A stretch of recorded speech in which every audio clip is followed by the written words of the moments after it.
Doctor ortho Ayurvedic oil and capsule. अब दर्द भी घुटने टेकेगा। गोवा के नाइट क्लब में भीषण आग लगने से 25 लोगों की मौत, सीएम ने दिए जांच के आदेश। बिहार के पटना में सशस्त्र सेना झंडा दिवस कार्यक्रम का आयोजन, सीएम नीतीश कुमार ने की लोगों से अपील, कहा बहादुर सैनिकों के कल्याण के लिए करें अंशदान। झारखंड के देवघर में बीजेपी के भाव कार्यालय जेपी नड्डा ने किया उद्घाटन। जेपी नड्डा ने जेएमएम और कांग्रेस पर बोला हमला, जेएमएम और कांग्रेस परिवार की राजनीति करती। नवीन जिंदल की बेटे की शादी में कंगना, महुआ और सुप्रिया ने जमकर लगाए ठुमके, दीवानगी गाने पर महिला सांसदों ने मचाया धमाल, शादी का वीडियो हो रहा वायरल। और देश भर में कड़ाके की ठंड लेकर आएगी शीतलहर, 24 घंटे में बदलेगा मौसम का मिजाज, कई प्रदेशों में बारिश की संभावना।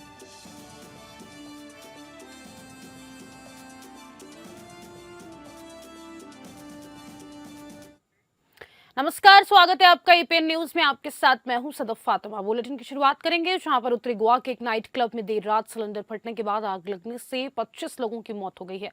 बता दें कि राज्य के मुख्यमंत्री प्रमोद सावंत ने बताया कि मारे गए अधिकतर लोग क्लब की रसोई में काम करते थे। मृतकों में 3 महिलाएं और 3 से 4 पर्यटक भी शामिल हैं। मुख्यमंत्री ने बताया कि शुरुआती जानकारी के अनुसार नाइट क्लब ने आग संबंधी सुरक्षा मानदंडों का पालन नहीं किया था। पणजी से लगभग 25 किलोमीटर दूर अरपोरा में स्थित बर्च बाय रोमियो लेन नामक नाइट क्लब में आधी रात के बाद आग लगी। अग्निशमन और पुलिस की टीमें तुरंत मौके पर पहुंची और रात भर बचाव कार्य में जुटी रही।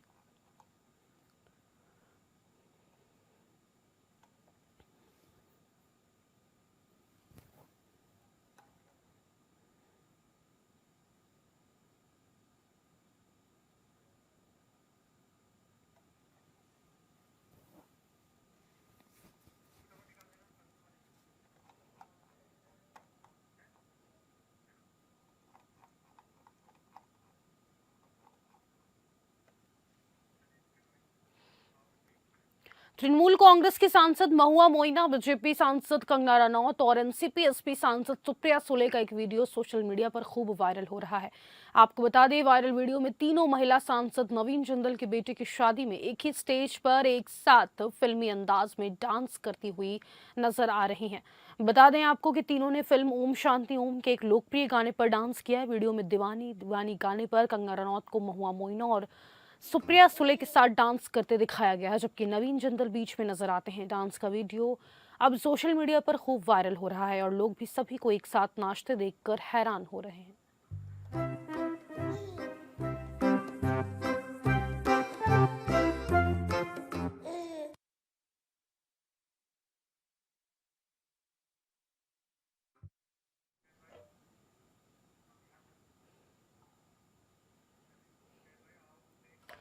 सशस्त्र सेना झंडा दिवस के अवसर पर कार्यक्रम का आयोजन हुआ है। इस अवसर पर सैनिक कल्याण निदेशालय के निदेशक ब्रिगेडियर मृगेंद्र कुमार ने मुख्यमंत्री नीतीश कुमार से मुलाकात कर उन्हें सशस्त्र सेना झंडा दिवस का फ्लैग लगाया।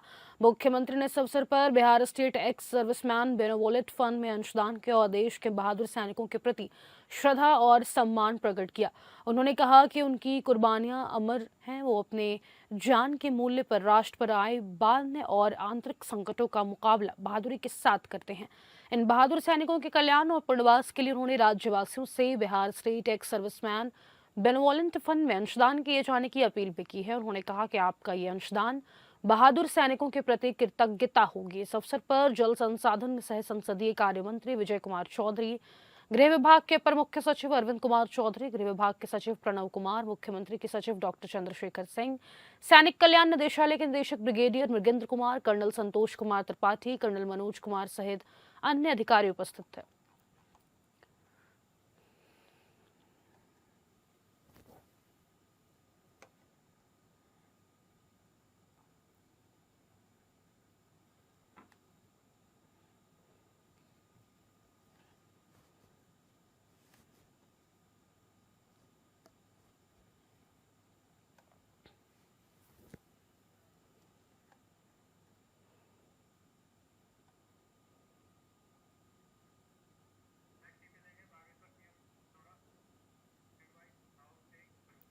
बागेश्वर जनपद दौरे पर पहुंचे सीएम धामी ने बीजेपी जिला कार्यालय में आयोजित कार्यक्रम में प्रतिभाग किया है। इस दौरान पार्टी कार्यालय पहुंचते ही सीएम धामी का फूलों की वर्षा के साथ जोरदार स्वागत हुआ। वहीं सीएम धामी ने कहा कि अपने इस दौरे के दौरान उन्होंने विभिन्न संगठनों से संवाद किए जाने की बात कही और उन्होंने चुनाव आयोग नियमों के तहत एसआईआर की तैयारी कर रहा है, जो कि देश की आवश्यकता है। वोटर लिस्ट में जो शिकायतें आई हैं उसका समाधान होगा। सरकारी भूमि से अतिक्रमण हटाना हमारा एक अभियान है। प्रदेश में डेमोग्राफिक बदलाव पर उन्होंने कहा कि पूर्व की सरकारों में इस पर काम नहीं हुआ है। अब तक 10,000 एकड़ भूमि अतिक्रमणकारियों से मुक्त कराई गई है। वर्तमान सरकार इस पर और भी तत्परता से कार्य कर रही है। उन्होंने उत्तराखंड के मूल अस्तित्व को किसी भी कीमत में खराब ना होने देने की बात कही है। सीधे सीधे जनता और सरकार के बीच एक सेतु का काम के माध्यम से होता है। अनेक फीडबैक मैं सभी के साथ संवाद स्थापित कर रहा हूँ। आज ज़्यादा इसलिए नहीं बोलना है कि चुनाव आयोग करवा रहा है। चुनाव आयोग नियमों के तहत और जो देश की आवश्यकताएं हैं, जो शिकायतें आई हैं, जो समस्याएं आई हैं, वोटर लिस्टों में जो गड़बड़ियाँ हुई हैं, ऐसे लोग जो घुसपैठिए हैं उनका नाम वोटर लिस्टों में आ गया है, रोहिंग्या है उनके नाम आ गए हैं, और उसके अलग अलग प्रकार के आपराधिक इतिहास रहे हैं, संदिग्ध रहे हैं, उन सभी को कहीं न कहीं इस तरह से करा गया। और हमको उत्तराखंड का देवत्व किसी कीमत पर हम खराब नहीं होने देंगे, ये हमारा संकल्प है। और हम पहले ही वेरिफिकेशन ड्राइव यहाँ पर चला रहे हैं कि कमियों के कारण से या वोट बैंक की राजनीति के कारण से इस पर काम नहीं हुआ, लेकिन हमने पिछले सालों में इस पर काम किया है। केंद्रीय स्वास्थ्य मंत्री सह भारतीय जनता के अध्यक्ष जेपी नड्डा ने देवघर में बने भाजपा के भाव कार्यालय का उद्घाटन किया है। आपको बता दें, जेपी नड्डा के नए कार्यालय में आने से पहले हजारों की संख्या में पूरे संथाल क्षेत्र से कार्यकर्ता पहुंचे थे और एक एक नेता की जुबान पर जेपी नड्डा जिंदाबाद के नारे लग रहे थे। पूरा देवघर में ऐसा लग रहा था मानो शहर में कोई उत्साह या त्योहार मनाया जा रहा है और इसी को लेकर लोग खुशियां जाहिर कर रहे हैं। भारतीय जनता पार्टी के राष्ट्रीय अध्यक्ष के देवघर आने के बाद पूरे प्रदेश भर के बड़े बड़े नेता भी देवघर में पिछले 2 दिनों से निवास कर रहे थे। इसी को देखते हुए राष्ट्रीय अध्यक्ष जेपी नड्डा ने कार्यकर्ता सम्मेलन का आयोजन किया, जिसमें संगठन के मंत्री कर्मवीर, प्रदेश मंत्री गणेश मिश्रा, केंद्रीय मंत्री अन्नपूर्णा देवी, नेता प्रतिपक्ष बाबूलाल मरांडी, पूर्व मुख्यमंत्री चंपई सोरेन और कई पूर्व एमएलए और पूर्व एमपी मौजूद रहे। कार्यकर्ता सम्मेलन में कार्यकर्ताओं को संबोधित करते हुए राष्ट्रीय अध्यक्ष जेपी नड्डा ने कहा कि आज पूरे देश की तस्वीर बदल रही है। उन्होंने कहा कि 70 साल से ऊपर के बुजुर्गों को इलाज के लिए सरकार आर्थिक मदद दे रही है। वहीं उन्होंने कार्यकर्ताओं को संबोधित करते हुए कहा कि भाजपा की नीति में जनता संतुष्ट है, इसलिए बिहार और अन्य राज्यों में लोग खुलकर बीजेपी को वोट कर रहे हैं।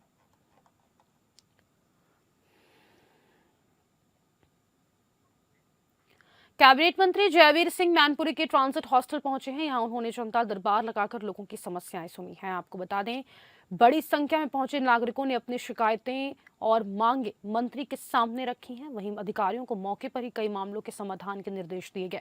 जनता दरबार के बाद मीडिया से बात करते हुए मंत्री जयवीर सिंह ने विपक्ष पर तीखे प्रहार किए। जयवीर सिंह ने कहा कि कांग्रेस बेबुनियाद बातें करके इंडिया गठबंधन का देश में विश्वास खो चुकी है। कभी राम को काल्पनिक बताती है तो कभी सनातनी धर्म को अलग करने की कोशिश करती है।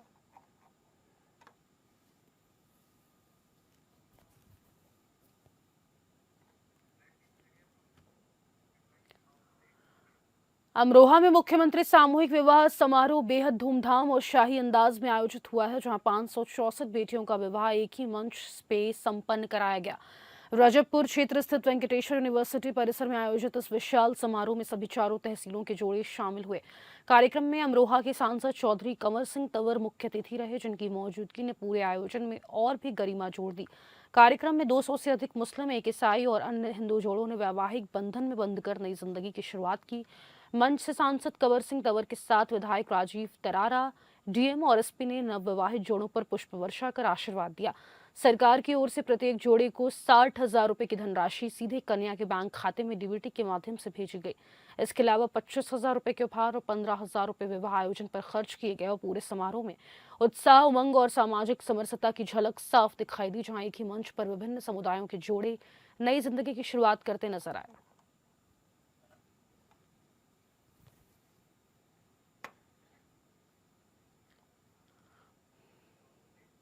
अब खबर मैनपुरी से है, जहां अमेरिका के मैक्सिको शहर की दुल्हन ने कल मैनपुरी के दूल्हे के साथ 7 फेरे लिए हैं। आपको बता दें, नए जीवन की शुरुआत की है। शादी हुई तो बड़ी संख्या में लोग जमा हुए हैं। दूल्हा और दुल्हन को उपहार दिए गए और आशीर्वाद देने वालों की लाइन लग गई। शादी कार्यक्रम में दूल्हा और दुल्हन के जर्मनी से आए कुछ दोस्तों ने भी शिरकत की।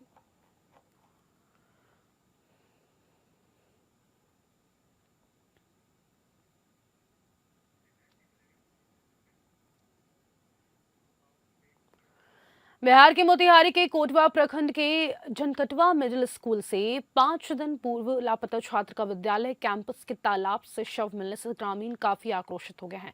ग्रामीणों ने स्कूल के हेडमास्टर सहित 6 शिक्षकों को एक कमरे में बंद कर उन्हें बंधक बनाकर रखा हुआ है। जैसे ही तालाब में शव मिलने की सूचना प्राप्त हुई, ग्रामीण मौके पर पहुंच हंगामा करने लगे। मौके पर पहुंची पुलिस प्रशासन को विरोध का सामना करना पड़ रहा है।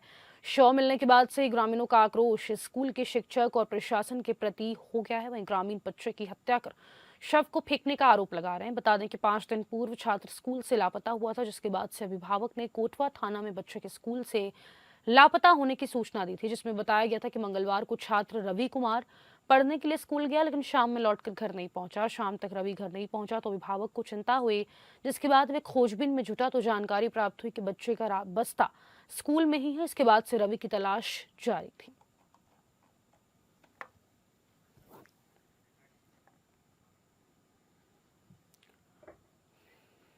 भागलपुर जिले के बेपुर थाना क्षेत्र में पुलिस ने एक बड़ी कार्रवाई करते हुए अवैध मिनी गन फैक्ट्री का भंडाफोड़ किया है। बता दें, मिली गुप्त सूचना के आधार पर थाना अध्यक्ष बेपुर के नेतृत्व में विशेष टीम का गठन किया गया। टीम ने छापेमारी करते हुए दियारा क्षेत्र में सक्रिय अपराधी अनिल यादव और उसके सहयोगियों द्वारा संचालित इस मिनी फैक्ट्री का खुलासा कर दिया। छापेमारी के दौरान पुलिस ने मौके से कई तैयार और अर्धनिर्मित हथियार बरामद किए। वहीं इनमें देसी कट्टा, पिस्टल, कई तरह के कारतूस, मोल्ड, आरा मशीन, ड्रिल मशीन और हथियार बनाने में इस्तेमाल होने वाले कई उपकरण शामिल हैं। साथ ही बड़ी मात्रा में लोहे के पार्ट्स और रेलवे के पटरी भी मिले, जिनका इस्तेमाल हथियार तैयार करने में किया जा रहा था। पुलिस ने 2 आरोपियों को गिरफ्तार किया है। अनिल यादव, जो भागलपुर जिले के सुल्तानगंज थाना क्षेत्र का निवासी है, और मोहम्मद सुबान अंसारी, जो मुंगेर जिले के अंसरगंज का रहने वाला है। दोनों के खिलाफ आर्म्स एक्ट के तहत कड़ी कार्रवाई की जा रही है। पुलिस का कहना है कि इन अपराधियों का नेटवर्क विस्तृत है और इनके आपराधिक इतिहास की भी जांच जारी है। सफल छापेमारी के लिए पुलिस कर्मियों को सम्मानित करने की प्रक्रिया भी अब शुरू कर दी गई है।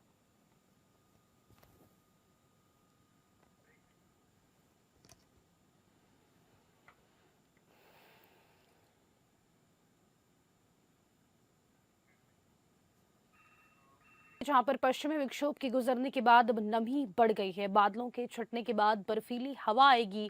यूपी के साथ कई प्रदेशों में मौसम में बदलाव देखने को मिल रहा है। बता दें, मौसम विभाग ने पूर्वानुमान व्यक्त किया है कि यूपी के कई जिलों आगरा, अलीगढ़, पश्चिमी उत्तर प्रदेश के मेरठ, मुजफ्फरनगर, सहारनपुर में कोहरा पड़ सकता है। वहीं बरेली, मुरादाबाद और तराई में कोहरे के साथ ठंडी हवाएं चलने से दिन में सर्दी का एहसास होने का अनुमान है। कानपुर, लखनऊ व पूर्वांचल के मौसम की बात करें तो सुबह ठंडी हवाएं चलेंगी और दिन में गुनगुनी धूप निकलेगी। आने वाले दिनों में रात के तापमान में गिरावट की संभावना है। 8 दिसंबर से मौसम के तेवर और ज्यादा सख्त हो जाएंगे।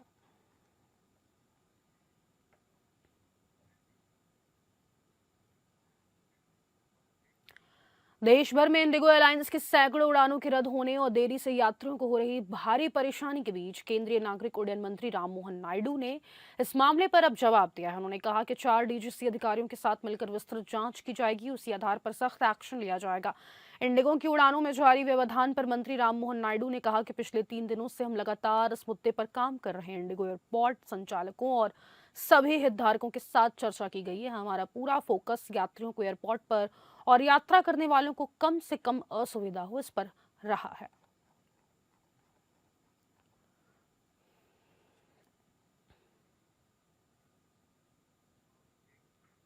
रूस ने यूक्रेन में आर्म्स फोर्सेस डे के मौके पर ड्रोन और मिसाइलों से रात भर बड़ा हमला किया है। बता दें, यूक्रेन के अधिकारियों ने बताया कि रूस पूरे देश में 51 मिसाइलें और 653 ड्रोन दाग रहा है। यूक्रेन की वायुसेना ने कहा कि उसने 585 ड्रोन और 30 मिसाइलों को सफलतापूर्वक मार गिराया। हालांकि उसने माना कि 29 जगहों पर ये गिरने में सफल रही। यूक्रेन के गृह मंत्री इहोर क्लेमेंको ने जानकारी देते हुए बताया कि पूरे देश में कम से कम 8 लोग घायल हुए हैं। राजधानी कीव के इलाके में स्थानीय अधिकारियों ने कम से कम 3 लोगों के घायल होने की खबर दी। रूसी ड्रोन पश्चिम में लीव इलाके तक देखे गए हैं। यूक्रेन के national energy operator Ukraine grow ने कहा कि रूसी ड्रोन और मिसाइल की बाढ़ का निशाना पावर स्टेशन और ऊर्जा ढांचा था। उन्होंने कहा कि सर्दियों के शुरू होते ही रूस देश के ग्रिड को नुकसान पहुंचाने की कोशिश कर रहा है। कीव का कहना है कि ये रूस की सर्दियों को हथियार बनाने की कोशिश का हिस्सा है। वहीं यूक्रेन ने हाल के महीनों में रूसी रिफाइनरियों पर लंबी दूरी के ड्रोन हमले तेज कर दिए हैं। इसका मकसद मॉस्को की तेल निर्यात से होने वाली कमाई में कटौती करना है। कीव और पश्चिमी सहयोगी रूस पर लगातार चौथे साल यूक्रेन के हीटिंग, पानी और बिजली सिस्टम पर बार बार हमला करके सर्दियों को हथियार बनाने का आरोप लगाते हैं।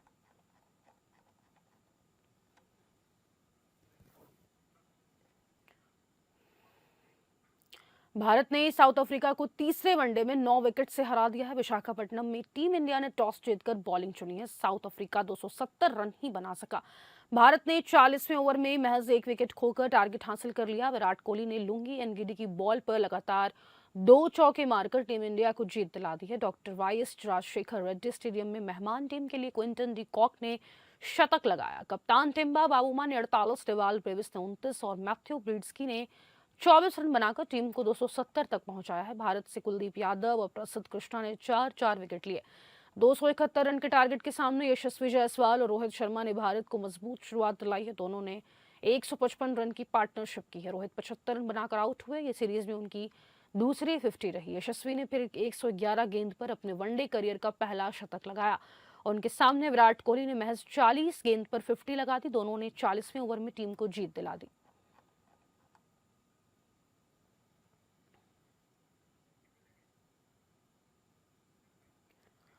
भारतीय महिला क्रिकेटर स्मृति मंधाना और सिंगर पलाश मुच्छल की शादी कैंसिल हो गई है। स्मृति और पलाश ने इंस्टाग्राम पर स्टोरी लगाकर इसकी जानकारी दी है। दोनों की शादी 23 नवंबर को होनी थी। संगीत से लेकर हल्दी के कार्यक्रम हो चुके थे।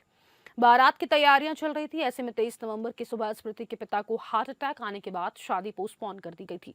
शादी टालने के बाद सोशल मीडिया पर कई तरह की अफवाहें फैलने लगी। दावा किया गया कि पलाश ने स्मृति के साथ धोखा किया है और उनका नाम वेडिंग कोरियोग्राफर से जोड़ा गया। इसी बीच स्मृति ने अपने सोशल मीडिया अकाउंट से शादी से जुड़े सभी तस्वीरें हटा दी थी।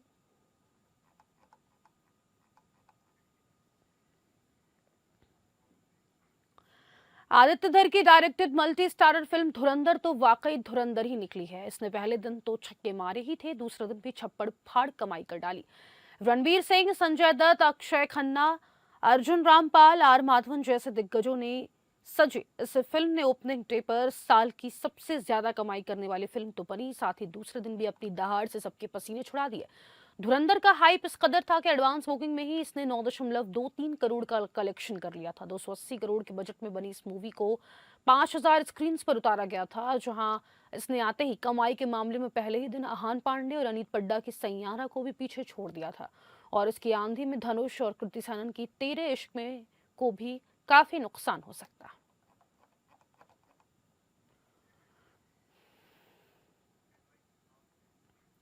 तारक मेहता का उल्टा चश्मा 2000 के दशक के हर बच्चे की यादों का एक अहम हिस्सा है, लेकिन जैसे जैसे शो बढ़ा और साल बीते, कई कलाकारों ने विदाई ली। कुछ दर्शकों ने इस बदलाव को स्वीकार किया, जबकि कुछ को लगा कि शो की असली भावना बदल गई है। अब शो के निर्माता असीत मोदी ने बताया है कि कब तक इस शो को चलाना चाहते हैं। भारत के सबसे पसंदीदा सिटकॉम्स में से एक तारक मेहता ने कई सालों तक दर्शकों का मनोरंजन किया है। शो पहली बार 2008 में प्रसारित हुआ था और जल्द ही हर बच्चे की पसंदीदा शाम की कंपनी बन गया।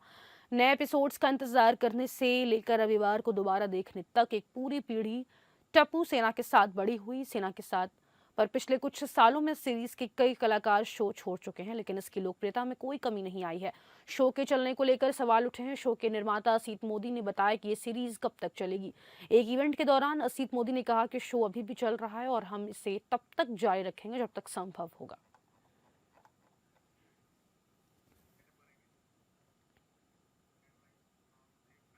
इस बुलेटिन में फिलहाल के लिए इतना ही। देश दुनिया की तमाम खबरों के लिए आप बने रहे एपीएन न्यूज के साथ। नमस्कार।